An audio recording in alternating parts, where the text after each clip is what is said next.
Hi, I'm Jeffrey Roach, Chief Economist for LPL Financial.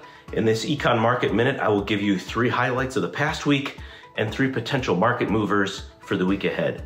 Let's start with 3 highlights of the past week. First, April retail sales, rising for the 4th consecutive month, show that the consumer is weathering the inflationary headwinds. Consumers turned to online retailers in April as they searched for better pricing. Online sales rose 2.1% in April, also increasing for the 4th consecutive month. If pricing pressures can moderate enough to relieve some of the pressure on consumers, we expect a rebound in economic growth in the second quarter. The control group, the category that goes directly into GDP accounting, rose 1% in April. Second, the hard data do not yet indicate a recession this year. The Conference Board's leading economic indicators in April suggest a slowdown in growth, but not a recession. Business orders and shipments in April show that Q2 economic growth should be positive, with some momentum for the rest of the year.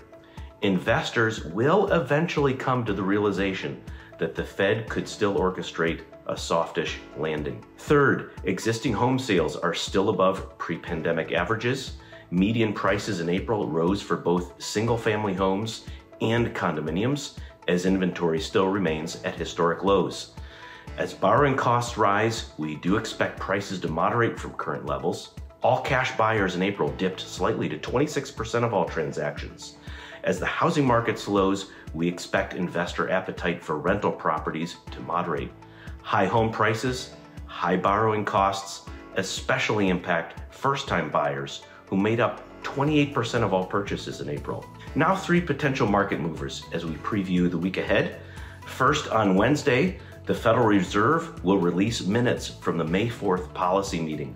Look for discussion on supply bottlenecks and committee members' comments about pressures coming out of Europe. Especially note any commentary on tightening financial conditions from declining equity prices. Capital markets are extremely important to the Fed. Second, we will get a more comprehensive look at consumer spending on Friday morning.